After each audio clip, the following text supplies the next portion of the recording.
जब हम mechanism of breathing की बात करते हैं तो हमें कुछ चीज़ें पहले से समझ के रखनी चाहिए। जैसे कि जो एयर है वो high pressure to low pressure जाएगा हमेशा। और जब हम मैकेनिज्म की बात करते हैं तो दो चीज़ें आती हैं, इंस्पिरेशन और एक्सपीरेशन। पहले हम इंस्पिरेशन कवर करेंगे, then we'll go to expiration. Inspiration का मतलब क्या होता है? इनहलेशन। इनहलेशन मतलब कि जब आप एयर को इनहेल करते हो, ब्रीथ करते हो। ब्रीथ तो तुम्हारा इनहलेशन और एक्सलेशन दोनों हो गया, बट इनहलेशन उसी को बोलेंगे जब तुम एयर को अंदर लेते हो, ठीक है। इसमें ज़रूरी नहीं है कि तुम क्या कहते हैं ऑक्सीजन नहीं ले रहे हो, ऐसा नहीं होता। तुम पूरी एयर को लेते हो। ऑक्सीजन जो ट्रांसफ़र या चेंज होगा वो होगा एल्वियोलाई में। अभी तुम पूरी एयर ले रहे हो, ठीक है। इसमें कोई पर्टिकुलर नहीं होता कि हमारे नोज़ को सेंस हो जाती है कि बस हम ऑक्सीजन लेंगे, ठीक है। तो inhalation is inspiration is inhalation of air, it is a active process. अब इनहलेशन की बात करते हैं तो इसमें दो टाइप ऑफ मसल्स आती हैं, contraction of radial muscles of diaphragm and contraction of external intercostal muscles। पहले हम इसकी बात करते हैं। चलो देखो, रेडियल मसल्स क्या होती हैं? डायफ्राम की मसल्स को बोलते हैं, ठीक है। तो ये जो मसल्स होती हैं वो डायफ्राम को डाउनवर्ड्स ले जाती हैं। अब ये क्यों होता है? देखो, ये तुम्हारा लंग्स है, और अगर लंग्स के अंदर जब एयर जाएगा तो लंग्स का वॉल्यूम बढ़ेगा, लंग्स का साइज़ बढ़ेगा। क्यों? क्योंकि उसके अंदर एयर जा रहा है, तो ये इंक्रीज़ होगा, ठीक है। ये तुम्हारा डायफ्राम यहाँ पे ऐसे होता है, और जब इसका साइज़ बढ़ रहा है तो ये भी कहीं ना कहीं तो मूव करेगा ही ना अपने आप को सेटल करने के लिए। तो ये नीचे की तरफ जाता है, और जब ये नीचे की तरफ जाएगा तो क्या होगा, जो तो ये जो हमारी एब्डोमिनल कैविटी है ना, ये फ्लैट हो जाएगी। एब्डोमिनल कैविटी इसको बोलते हैं, स्टमक वाला एरिया और उसके बाद वाला एरिया को एब्डोमिनल कैविटी बोलते हैं। अब डायफ्राम नीचे जाएगा, डायफ्राम के नीचे क्या होता है? Abdominal cavity. एब्डोमिनल कैविटी क्या हो जाएगी? फ्लैट हो जाएगी, ठीक है। समझ आया? इतना ही है।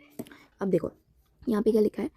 अब जब क्या कहते हैं डायफ्राम नीचे की तरफ जाएगा, एयर अंदर जाएगी, तो थोरैसिक कैविटी जो है, थोरैसिक कैविटी इसको बोलते हैं लंग्स वाला पार्ट, ठीक है। जो जहाँ पे लंग्स होता है उसको थोरैसिक रीजन बोलते हैं, राइट। तुम्हारा लंग्स कहाँ पे है? थोरैसिक रीजन में। तो बढ़ेगा क्या जब लंग्स के अंदर हवा जाएगी? Thoracic cavity. और कैसे बढ़ेगी? इंटीरियर पोस्टीरियर वे से बढ़ेगी, पीछे से भी आगे से भी। एक तरीके से तो बढ़ेगी नहीं। लंग्स ऐसे है, मान लो ऐसे है लंग्स, तो ऐसे करके होगा ना। ऐसा थोड़ी है कि आगे से बस बढ़ेगा, पीछे से नहीं होगा। तो ये दोनों तरफ से होगा, इंटीरियर पोस्टीरियर वे से होगा। समझ आई बात? Contraction of internal coastal muscles. यहाँ से अब हम यहाँ जाएंगे, ठीक है। पहले समझते हैं ये मसल्स होती क्या हैं, उसके बाद इसका मैकेनिज्म पढ़ेंगे, ठीक है। ये तुम्हारा स्टर्नम है यहाँ पे, ये तुम्हारा रिब्स है, ठीक है। ये यहाँ पे ऐसे रिब्स जा रही हैं। इन लोगों के बीच में जो मसल्स होती हैं, ठीक है, इन लोगों के बीच में जो मसल्स होती हैं उसको हम एक्सटर्नल इंटरकोस्टल मसल्स बोलते हैं, ठीक है। अब हम समझते हैं आगे क्या होता है।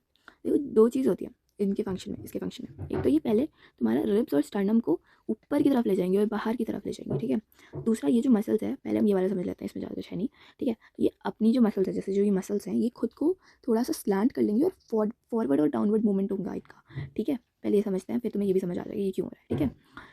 तो जैसे ही स्टर्नम और रिब्स अपवर्ड्स और डाउनवर्ड्स होंगी, अपवर्ड्स मतलब कि ऊपर की तरफ, जब तुम सांस लेते हो, जब तुम्हारा चेस्ट कैविटी थोड़ा सा मतलब ऐसे बाहर की तरफ लगता है, तुम्हें तुम्हें फील होता होगा जब तुमने सांसें मतलब ऐसे भरी सांस ली होगी, राइट।